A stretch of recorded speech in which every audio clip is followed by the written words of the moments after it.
Okay, so we're making a quick self-watering planter. We're using some household things. So what I've got is an old t-shirt here. We want to get that as the internal wick. And we've got an old tub here. This, you might find this familiar. It's basically the bottle washer for babies, like the sterilizing thing. We had an extra one in the garage. It's been there for ages, but it's got a lid and it holds enough water, about 7 liters of water.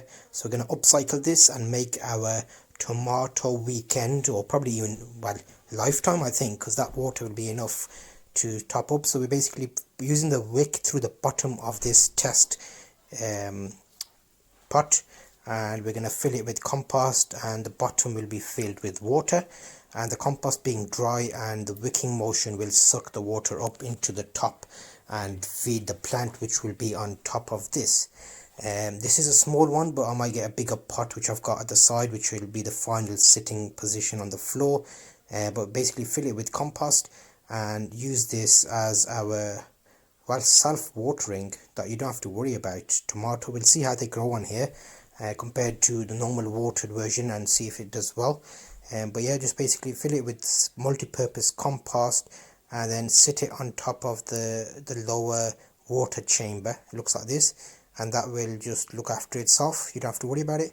And we're gonna have it on the floor right here. So I've opened it up there, and I'll top it up with all of this water, which is about 6 liters, and I'm sure I have to put a bit more in as well.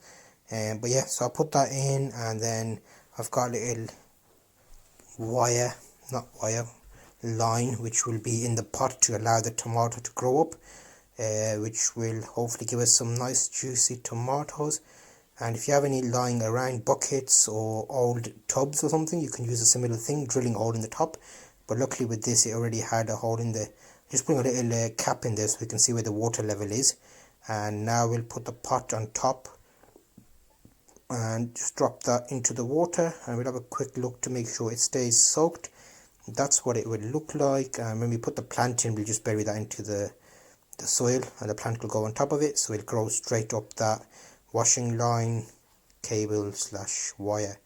So that's a nice little nifty way of not worrying to water tomatoes, as they can be very hungry plants and you don't want to let them dry out.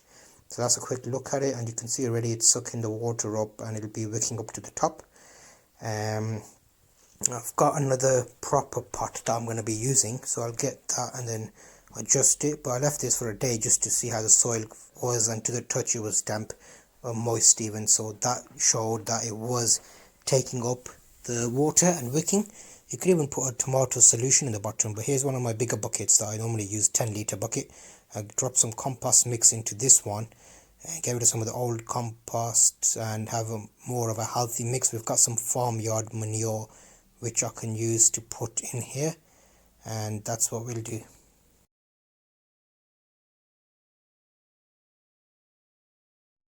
So you can see here it's sitting in its final position and it's going to grow up there, and that's how it looks at the moment. So it'll be a nice growing system of roots.